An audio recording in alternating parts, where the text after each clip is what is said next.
Scroll చేయకుండా ఒక్కసారి నేను చెప్పేది పూర్తిగా వినండి, ఇది చాలా ఇంపార్టెంట్. మీకు సెక్షన్ 103 అండ్ సెక్షన్ 100 BNH గురించి తెలుసా? తెలియకపోతే నేను చెప్తాను. ఫర్ ఎగ్జాంపుల్, మీకు తెలిసిన ఫ్రెండ్ ఒకరు మీ ఇంటికి వచ్చారు, మీతో మాట్లాడడానికి వచ్చాడు, సడన్ గా చేతికి దొరికింది తీసుకొని మిమ్మల్ని కొట్టి చంపేశాడు అనుకుందాం. ఇది సెక్షన్ 103 తో కోర్టుకి వెళ్తుంది. పోలీసులు అరెస్ట్ చేసి FIR ఫైల్ చేస్తారు, చార్జ్ షీట్ రెడీ చేస్తారు. అదే ఒకవేళ మీ ఫ్రెండ్ ఉద్దేశపూర్వకంగా మిమ్మల్ని చంపలేదు అని కోర్టులో ప్రూవ్ అయితే, అంటే అతను కేవలం మీతో మాట్లాడడానికి మాత్రమే మీ ఇంటికి వచ్చాడు, కానీ మిమ్మల్ని చంపడానికి రాలేదు.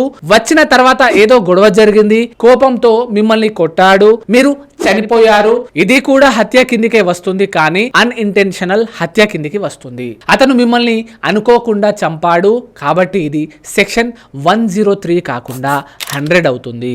ట్విస్ట్ ఏంటంటే సెక్షన్ 100కు లైఫ్ టైం శిక్ష పడదు, 3 to 10 years వరకు పనిష్మెంట్ పడుతుంది. నేను ఇది చెప్పడానికి ముఖ్య ఉద్దేశం ఏంటంటే, మాట పెరిగితే నువ్వెంత అంటే నువ్వెంత అని అనకుండా ఎవరైనా ఒకళ్ళు సైలెంట్ గా ఉండి చట్టపరమైన చర్యలు చేపట్టండి. ఆ టైంలో ఉన్న ఆవేశంతో ఇలాంటిది ఏదైనా మీతో అయినా, అవతలి పర్సన్ మీపై అయినా చేస్తే అన్నెసెసరీగా ఇబ్బందులు పడతారు, లైఫ్ కూడా పోతుంది. చట్టం అనేది బుక్కుల్లోనే కాదు, మీ బుర్రెలో కూడా ఉండాలి. For more information follow me. Thank you so much.